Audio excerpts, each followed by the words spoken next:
It's been a major birthday week. And we are celebrating a very important birthday that's monumental to a lot of people.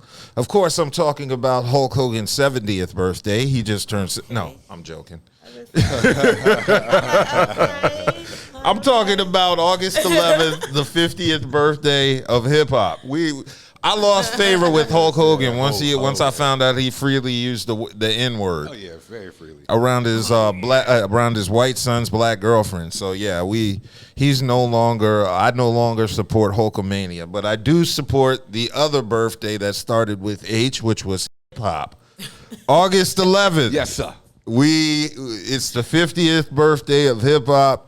I guess it originated August 11, 1973, Sedgwick Avenue in the Bronx. DJ Kool Herc and the party. I guess it was a get ready for school party, and that was the birthplace of hip hop. I don't know if it was a vaginal birth or a C-section, but it was born. Birthed. Yes, it was birthed.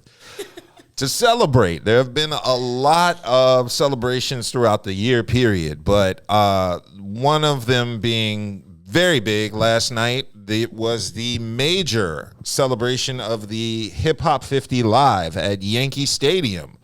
It was shown a 8-hour concert, and it had all the legends that are still with us. Well, most of the legends that are still with us. Yeah, because the ones that aren't with us couldn't be there. Yes. And I know you said you haven't had an opportunity to see the concert, but I will urge anybody who has not seen it to take time and at least watch it a little bit. It is a 8-hour concert. It is on YouTube right now. That's the whole work. On the Revolt TV channel.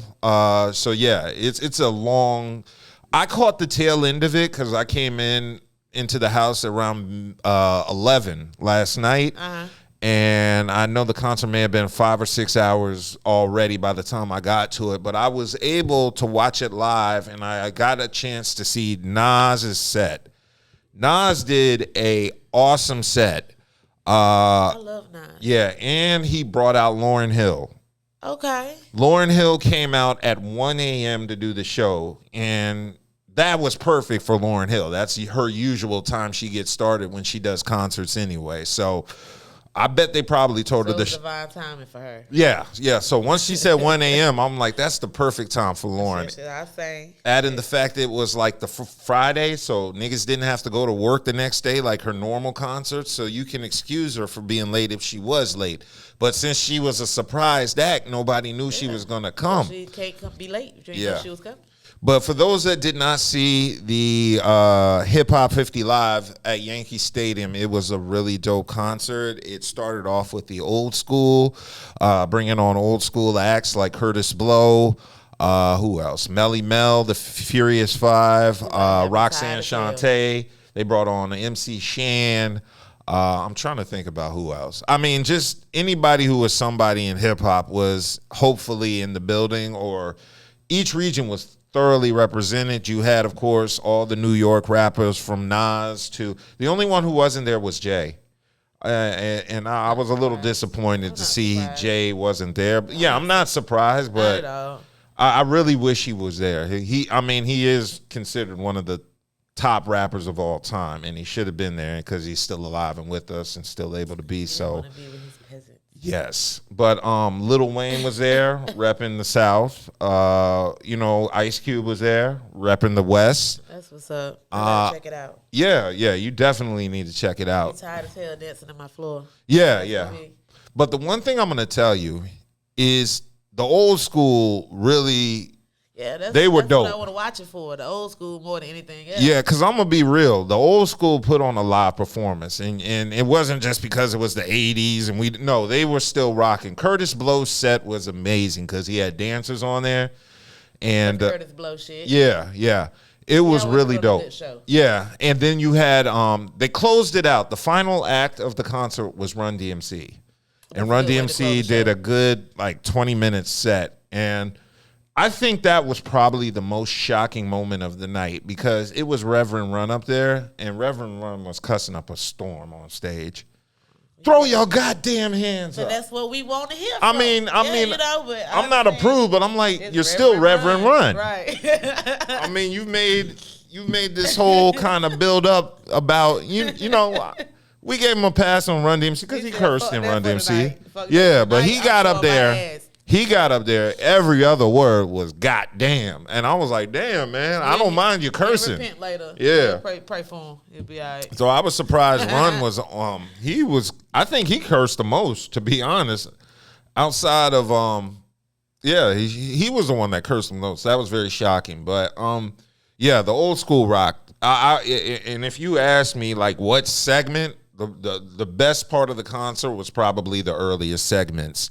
Now, of course, you're going to vibe to the whole concert just because it's artists you know doing the songs you know. So you're going to vibe to it, but you can see a difference in the quality of performance that the old school give you versus the 90s rappers and the 2000 rappers who stand in one spot and just bob. Yeah. No, them old school, and they was doing routines.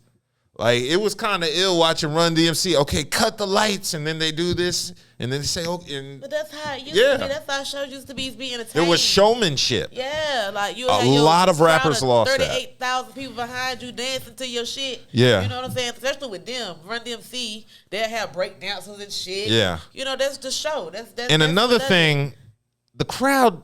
I'll be honest. You got to watch it to see what I'm saying. But the crowd didn't really feel like they were.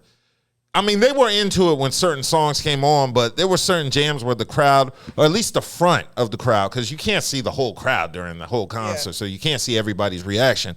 But a lot of people in the front were stiff. There was no movement. There was no noise. Did they look older or young? No, it was a mix. It was a mix of everybody. You know, this was a concert for young people because they had young artists there. They had A-Boogie with the hoodie, you know, Lil Wayne. They had a bunch of artists that appealed to young people. And they also had, you know, the legends that people our age and older, you know, they had, like I said, they had everybody. Kool Herc was up there. You know, they brought Kool Herc up many times throughout the concert. And I kind of felt bad because I know he wanted to sit down. I don't know what's going on with Herc, but he had a cane, so he was walking, you know, and he had two people beside him to kind of prop him up, make sure he doesn't fall or anything. Wiz Khalifa got a cane, huh? No. Cane. No. Kool Herc needs the cane. Oh. Yeah. No, he can't. No. Kool Herc is I think in his 70s. So no, he needs the cane. Oh. Yeah. This wasn't like a prop or anything. I mean, this was. I'm sure he needed it for health reasons, but overall. I wouldn't expect anybody to just sit there and watch the 8 hour. Well, I mean, I watched it in segments. I spent an hour watching it, doing stuff, and then I stopped, did something else, came back to it, watched another hour.